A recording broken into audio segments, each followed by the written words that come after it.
નમસ્કાર મિત્રો, હું છું જયેશ હિરપરા. કૃષિ મિત્ર ચેનલમાં આપનું હાર્દિક સ્વાગત છે. આજે વાત કરવાની છે કે આ શિયાળુ પાકમાં ઝાકળ આવતો હોય ત્યારે કઈ માવજત લેવી. કેમ કે હવે ધીમે ધીમે શિયાળો પૂરું થવામાં છે અને ઉનાળો શરૂ થશે. પણ આગાહીકારના આગાહી પ્રમાણે જોઈએ તો કે હજી ફેબ્રુઆરી મહિનામાં ઠંડી જેવો માહોલ થોડો રહેશે. દિવસે તાપમાન વધશે, રાત્રે ઠંડુ રહેશે.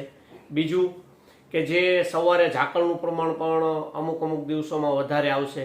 એટલે પાક જ્યારે પાક ઉપર હોય ત્યારે આપણને બે રીતે, જેમ કે ધાણા હોય, જીરું હોય, વરિયાળી હોય, કે ઉપર જે ખુલ્લા દાણા થાય છે એમાં ઘણી બધી નુકસાની થાય છે કે દાણા બગડે છે, દાણામાં કલર વેરિએશન આવે છે. અને બીજું કે જેમ વરિયાળી હોય તો એમાં સાકરિયાનું પ્રમાણ આવે તો એ પણ નુકસાની જાય છે. ત્યાર પછી ચણા હોય તો ચણા પણ વળવા માંડે છે, પીળા પડવા માંડે છે. તો આ બધા પ્રશ્નો ચણામાં પણ આવે છે કે એસ્કોસાઇટા બ્લાઇટ છે કે વીલ છે કે આનો પ્રશ્ન થતો હોય છે. તો રોગ વિશે જોઈએ તો કે આપણે અગાઉ પણ માહિતી આપેલી છે, પણ અત્યારે ખાસ જે એન્ડના દિવસો છે અને ઘણી બધી જગ્યાએ એવું છે કે જીરું 60, 65, 70 દિવસનું થયું છે. એટલે કે હજી 25-30 દિવસ, એટલે કે આખો ફેબ્રુઆરી મહિનો ઊભો રહેશે. હવે જે આખો ફેબ્રુઆરી મહિનો ઊભું રહેવાનું હોય ત્યારે કે જે કોન્ટેક્ટ ફૂગનાશક છે અથવા પાવડર બેઝ ફૂગનાશક છે અથવા સ્ટ્રોબિન ગ્રુપની હાઈલી સિસ્ટેમિક ફૂગનાશક છે, આવી કોન્ટેક્ટ અને સિસ્ટેમિક ફૂગનાશકનો કોમ્બિનેશન કરી અને 5 દિવસ કે અઠવાડિયાના દિવસે 2-3 રાઉન્ડ મારવા પડશે. ઘણી વખત એવું થાય કે ભાઈ 2-3 રાઉન્ડ મારી લીધા, હેવી રાઉન્ડ પણ મારી લીધા કે જે 100 રૂપિયાનો પંપ થાય છે એવા પણ રાઉન્ડ મારી લીધા તો પણ એમાં કાળી ચરબી હટતી નથી.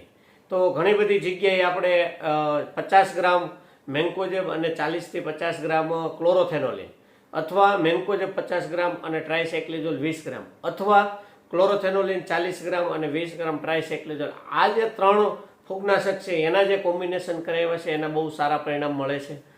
અત્યારે જે ઝાકળ આવવાની પરિસ્થિતિ છે અને જીરું જે 60, 65 કે 70 દિવસનું થયું છે અને જે 20 થી 30 દિવસ સુધી ઊભું રહે એમ છે, તો એમાં જે આ વાત કરી એ 3માંથી કોઈ પણ એક કોમ્બિનેશન છાંટવું જરૂરી છે.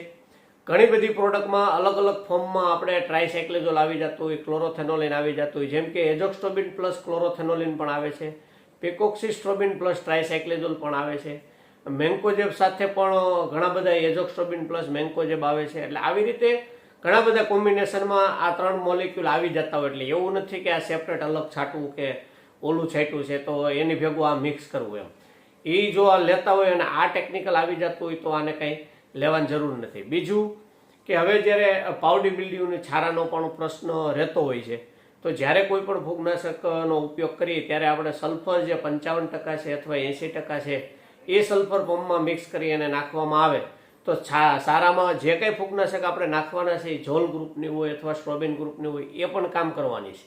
તો એ વસ્તુ જ્યારે સલ્ફર આપણે મિક્સ કરી દઈશું એટલે ત્યારે સફેદ છારાનો પણ પ્રશ્ન એમાં હટી જશે.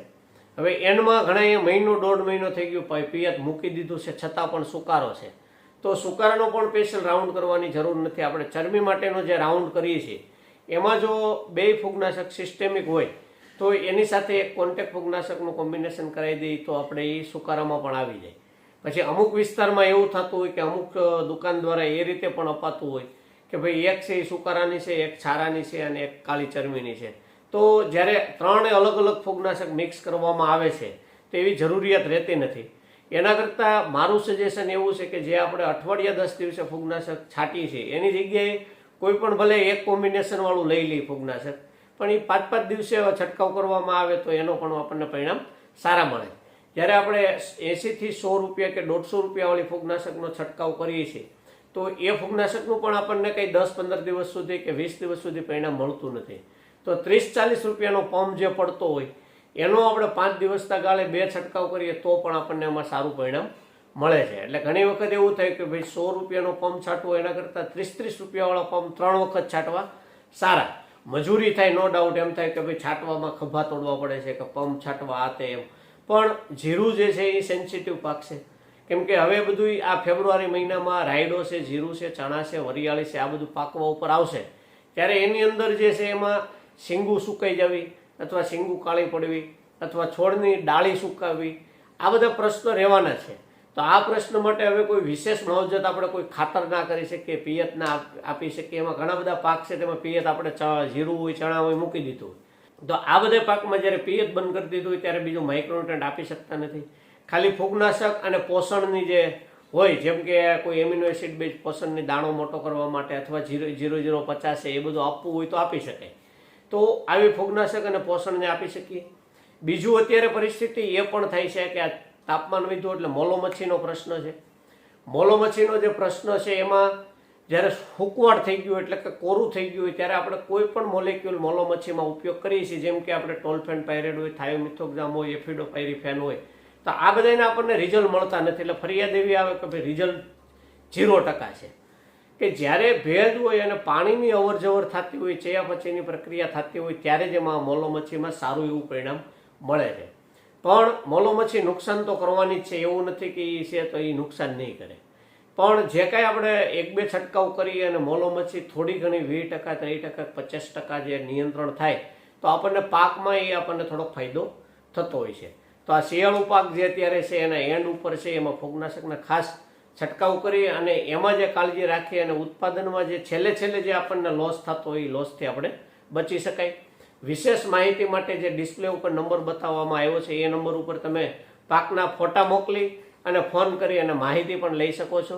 જો આ વિડીયો સારો લાગ્યો હોય તો અન્ય ગ્રુપ પર શેર કરો અને અમારી ચેનલ સાથે જોડાયેલા રહો. નમસ્કાર.